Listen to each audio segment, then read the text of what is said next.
my shoes and out the door. 5, I'm alive. 6, 7, 8, feeling great. Hey everybody, welcome back to the Beyond Your Wildest Genes podcast. I'm your co-host for today, Dr. Mike Akinfora, and today I have with me Aviva Goldfarb. Aviva, how are you? I'm great, thank you. How are you? I am awesome, thanks. I'm going to read a bio real quick, and then we're going to get into her new book, which I'm really excited about. Aviva Goldfarb is founder and CEO of the 6 O'Clock Scramble. She is a Today Show and Washington Post contributor, author of 3 6 O'Clock Scramble cookbooks, including the brand new book, The 6 O'Clock Scramble Meal Planner, a year of quick, delicious meals to help you prevent and manage diabetes.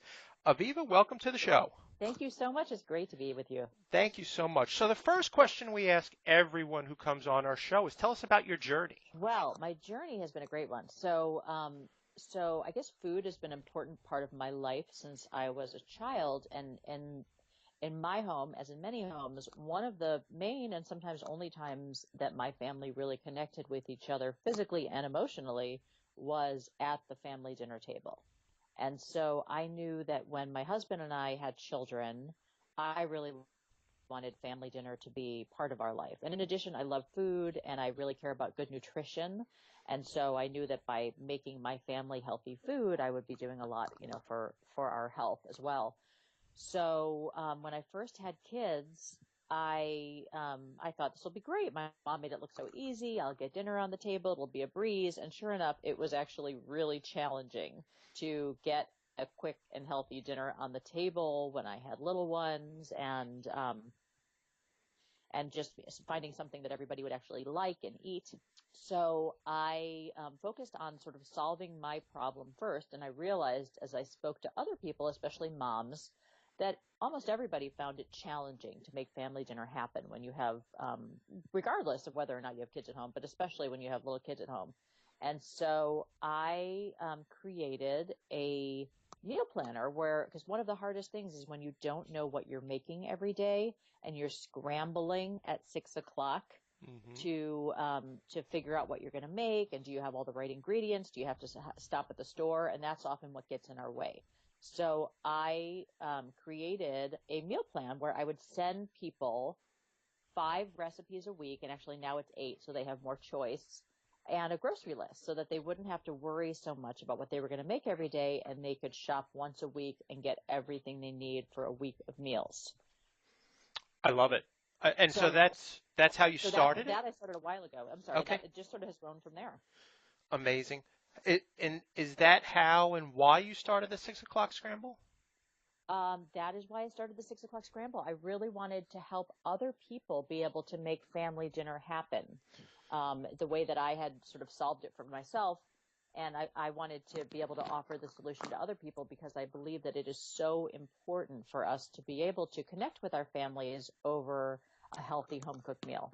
Sure. Why do you think it's important to have connection with your family? Well, I think that in our hectic lives, almost everybody I know is rushing around and feeling like they're too busy and doing too much, and we're on our electronics all the time.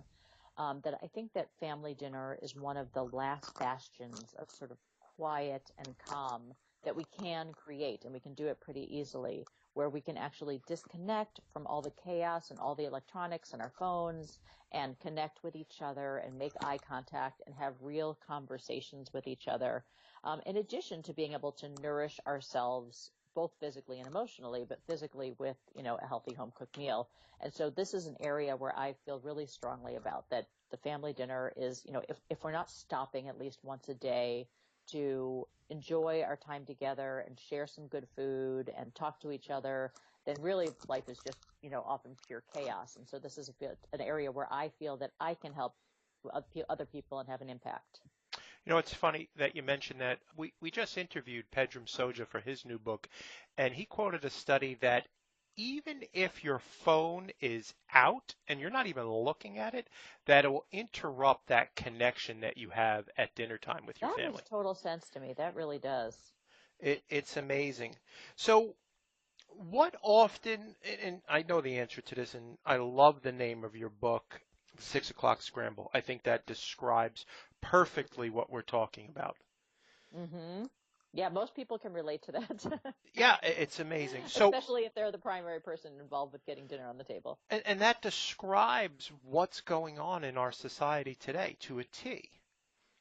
Right. Right. And So, my goal is to sort of unscramble your dinner time so that you can actually make it happen more often and enjoy it with less stress. so what do you think gets in the way of families enjoying healthy dinners together? Well, I think there are a number of things that it can be, and there's some things that come up over and over when I speak to people, especially moms. When I go out and talk to people, I get out there a lot, and I do some public speaking and cooking demos.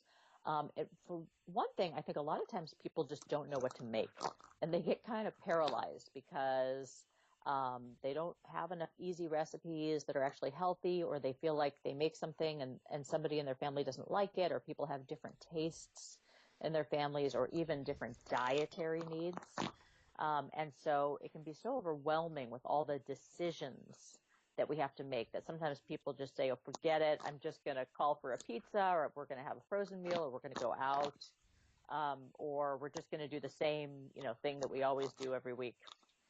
Or they just don't know how to make meals that are healthy and also delicious and also really easy, like, taking 10 or 20 minutes of actual work time. And so that's where a lot of people get caught up. Sometimes they think that they don't, or they say that they don't like to cook. But when I probe a little bit deeper about what that is, it generally is that the pressure of having to decide what to make for dinner and not necessarily having all the ingredients. So it's all the stress around that dinner hour that they really don't like. Mm, really, really interesting. And there's other things. Of course, sometimes your family's so busy, everyone's running in different directions. There's no time that you feel like you can all be together. So I do like to help people come up with solutions for all these situations. It's amazing because we do a lot of presentations in our chiropractic office in New Jersey. One of my partners, we're together in Bayonne, and we have a third partner up in Canada. And the biggest thing that we talk about in nutrition is planning. Mm-hmm. And that's where it kind of just falls through the cracks. And like you said, it's just so much easier. Let's call for a pizza. Yeah. Let's just go Yeah. get a pizza. Yeah. Or let's, heat up something in the freezer. And, we all have those nights. I'm not saying that everybody has to be perfect, and I'm sure you're not every single night.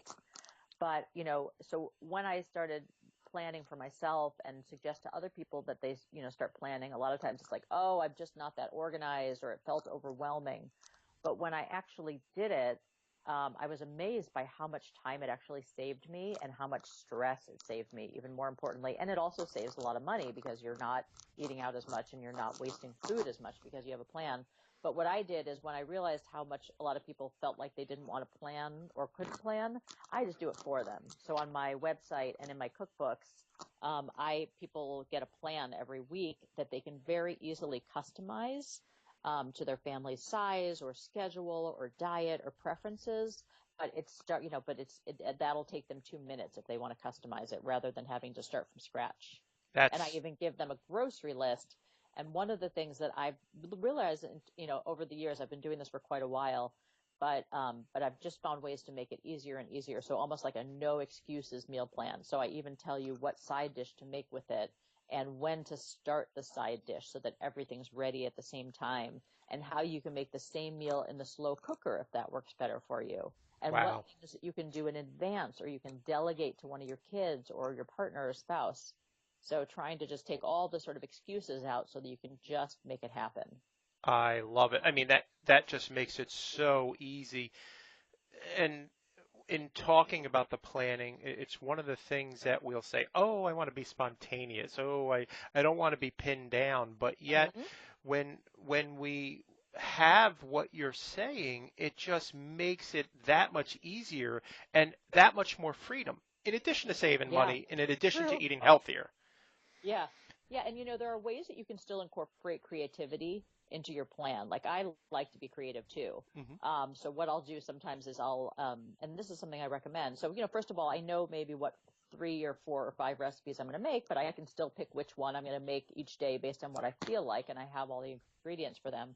And the other thing is I recommend planning for one less meal than you actually plan to eat at home, because that gives you a night to use up the odds and ends or eat the leftovers or be creative or, not do any of the above and just have scrambled eggs or something. I love it. I love it. So let me ask you a question. How did your most recent cookbook with the American Diabetes Association come about? It was really interesting, actually. I have some diabetes in my family, as do most people, because it's so prevalent.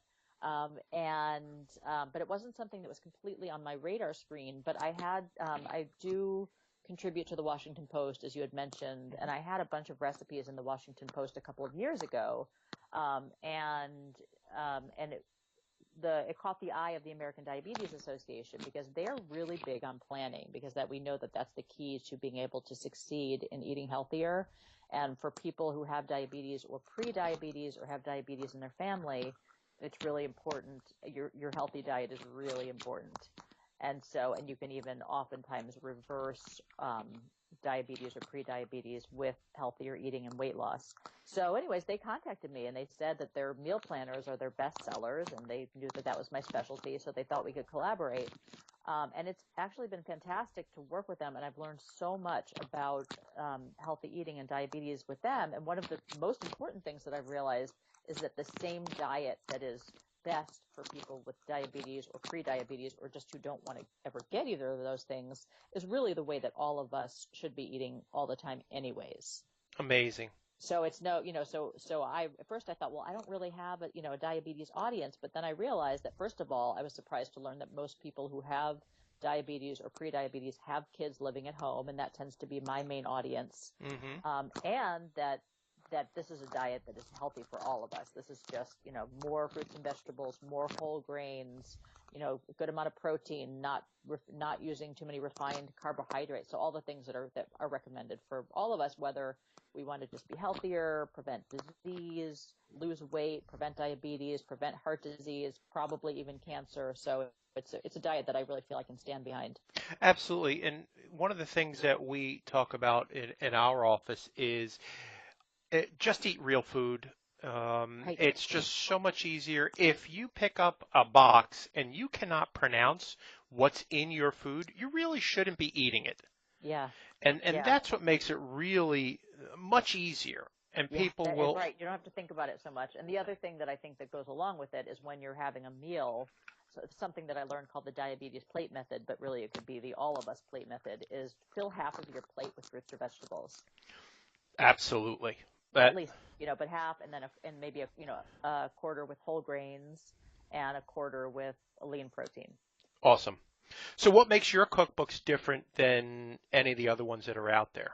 Well, I'm really proud of my cookbooks and my online meal planner. But what makes them different is that they do give you, so I don't think there's too many cookbooks, if any, out there that are like mine. So I do give you a plan for each week with a grocery list in the book. And you can also get the grocery list online if you prefer that. So it gives you some variety, somewhere to start right from the beginning. And it also has color photos for every single recipe in the book, which is really fun. And people do seem to like having something to look at, so they know what they're, something to inspire them for how the meal might look. But they're very doable photos. They're not too fancy or anything, but they're pretty. And all of the recipes have, of course, complete nutritional information, and they do include the side dishes and the side dish recipes. They're very simple side dishes, but they're paired with the main dish, so you know what to make, you know when to start it. They also have flavor boosters, so ways that you can kind of increase the flavor. Maybe somebody in your family is a little bit picky or doesn't like spicy food, but you really do. So some ways that you can kind of boost the spices, the herbs and spices and flavors, and while keeping it very nutritious for each recipe. And then, as I said, I think before, that most of the recipes in the book can also be made in the slow cooker. So that works better for some people, whether you like to put dinner in the morning and, and you're outside of the house working all day, or whether you'd like to get dinner in the slow cooker before you have to drive some carpools in the afternoon, or whatever, your life situation might be. A lot of people tell me that the slow cooker just really works for them. The slow cooker is God's gift to mankind. It is truly, truly, it is a godsend for us in our household. Ah, And and you my tend to use it which way? Which of the ways do you tend to use it? Where you leave things, you put it in the morning Yep. or you put it in the afternoon? We put it in the morning and we come home to heaven in the house because it smells Isn't just it amazing? amazing. It smells great. And then I always tell people if you want to be really clever about it, which you probably are, you can also set up a rice cooker to make your grains and or you can set up a bread machine. I actually use a bread machine regularly to make whole grain bread. Very So that nice. way you have everything done. Maybe you'll want to make a quick salad when you come home, but depending on what you're making, you might not have to do anything else. And you're right, the house smells amazing and you feel like a champion because it's all done. We will, I'm not exaggerating, we will get the entire chicken from the butcher, put it in the crock pot, put some vegetables in there with it, and then leave it for 8 to 9 hours. The poor dog sits, we Oh, say the dog sits at the throne of the crock pot and does not move and just waits her turn. Please, please come home so I can have some of this delicious goodness. oh. It is Does she so get some? funny. Pardon? Does she get some? Oh, absolutely. Oh, you're very good to Absolutely. your dog. It I mean by the time we get home, the bones the meat isn't just falling off the bones are falling off the bones. And she waits there and please can I have piece of bone, and you sit there with her just to make sure nothing bad happens, but the bones are so soft. She's getting the marrow, she's getting Oh, all the good stuff awesome. that we don't eat. That Right. that I should say that we do eat but choose to share with her. Oh, I love that. Oh, I it love is amazing. And Absolutely I amazing. love a good slow cooker chicken. I also have a real specialty in family friendly and easy meatless recipes. Wonderful. It's something that I care about in terms of the environment and health, and also we have a daughter who's a vegetarian, so that's something I really pride myself on, and including a lot of things that you can make in the slow cooker, but that a lot of recipes that don't have meat, Oh, and we that love it. or use sustainable fish when we're cooking with fish. So have a lot of things, a lot of foods that you can really feel good about eating and feeding your family. Love it. So, what are three things families can do to improve their health and nutrition? Yeah, so a lot of people, they might not want to have radical changes in their life, but they just want to do a little better. And I do believe in incremental changes. Hmm. And I'm sure you in your practice see that a lot too. So I Yes. think that one of the biggest things that we can all do and all these go for anybody, whether you are, know your age, your family status is, I think cooking at home more often, we are just generally going to eat better when we cook our own food and not eating as many things out of a package or at a restaurant. Yep. So that would probably be number one for me. Okay. Number two would be just eat more fruits and vegetables. They have so many nutrients, and I should include in that beans, like legumes, seeds, nuts, anything like that, because they have so many nutrients. We haven't even begun to discover all of them. They do such great things for our health, inside and out. If you want to look better, feel better, your skin to be better. So that would be number two for all of us. And one of my favorite ways, I have a lot of ways to do that, but one of my favorite ways is making really great smoothies with Excellent. a lot of these things. And then reducing the consumption of added sugar. And I know that's a really popular one right now, and I'm really happy about that. But I think that getting a lot of added sugar out of our diet, either all of it or most of it, makes a huge difference in people's health because we're consuming way too much and it can have toxic effects on our body and our organs, and it can lead to disease. And it's also so addictive Hmm. that people think that they want to have sugar all the time, but it's because it's so addictive. So if you break the cycle for about a week and you get added sugars out of your diet, it's so much easier to make healthy choices and maybe add some back in moderation. But making those healthy choices becomes so much easier. And of course, we know added sugars are not just in desserts. They're in so many drinks, and they're in so many breads and processed foods and sauces and salsas. So just being conscious of that is really important.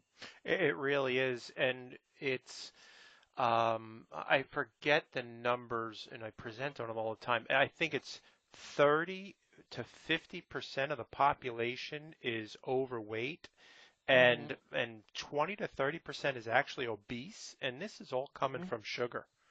Yeah, a lot. Yeah, definitely a lot of it. I mean, I think our portion sizes can be small, but I think that reducing sugar can also get your metabolism and your cravings under control so that Yes. you can do all the other things that you need to do in your life to make better choices and get healthier. And I it's actually started a sugar detox group on Facebook awesome. at the start of this year, and it was amazing how the changes that people, so we got all added sugars out of our diets for the month of, and some other healthy changes, but that was number one for the month of January. And people, not only did they lose weight and feel better and their skin got better, but some people actually reversed their prediabetes diagnosis, which was so amazing to hear it, that in that short of a time, they could have such an impact on their health. It is And that was the only main change. That was the main criteria Yep. for being in the group. It is And amazing. by the way, that group is still going if anybody wants to join. We decided to keep it going all year long. Awesome. Where can they So find if that? anybody wants to join us, it's the 6 o'clock Scramble sugar cleanse. If they search for that on Facebook, they'll Great. find it, and they can ask to join, and I can Great. let them in. It's amazing, like you said, it only takes that short a period of time to actually change the entire lifetime of eating unhealthy. And that's amazing. That the body can respond really that quick. amazing. Yeah. I found I'm a sugar addict, but from a very young age. So I've found that really, if I start to feel like my cravings are out of control, even if I can just get them out of my diet for at least 3 days, Mm-hmm. I start to feel like, okay, the craving, I don't have to feel like I have to have sugar after every meal, or I don't want it at night. It starts to get under control. Yeah, as a former really, really big person who is married to a pastry chef, I can tell you that I really have to limit my sugar intake, and even in the form of really sweet fruit will tip me over to look for other sweets. So I try to limit my sugar to berries because they're the least, they don't make me want to go and look for, a cheesecake or a piece of pound cake or ice cream or something like that. Okay. Yes, like yourself, I'm a true sugar addict. Yeah. So I find it for myself, it's just better to abstain altogether. But everybody is different. Everybody's Yeah. unique. We had a lot of people in our group who were eating, and I do, eating plenty of fruit and even a little bit of dried fruit, and they found that often helped them make the transition, Yeah. from sweets. And then you stop, and then it gets easier to eat less of that too, if you want to, once your cravings become less intense. Absolutely. It's But fruit juice is not on the list of things that are okay. Fruit juice is too concentrated and doesn't have the fiber and the other things that you need. it's amazing that fiber slows down the rush of sugar, and by removing that, you're just basically drinking sugar water. So it's been amazing having you on the show. Where can people find more information about your online menu planner and your cookbooks, Aviva?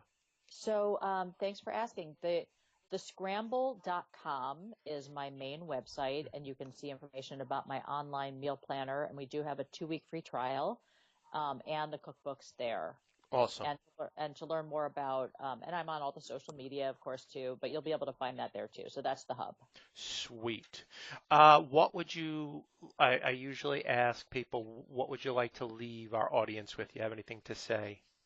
I think that if I could give a message, if you believe that family dinner is important, and, if what you're doing now isn't working for you in terms of your meals or the way that your family dinners are going, then I really encourage you to try even just planning 2 or 3 meals in advance, and making a list and shopping for those, just to see what an impact that has on your life. And usually once people do that, they're willing to then take it to the next step and start to plan every week.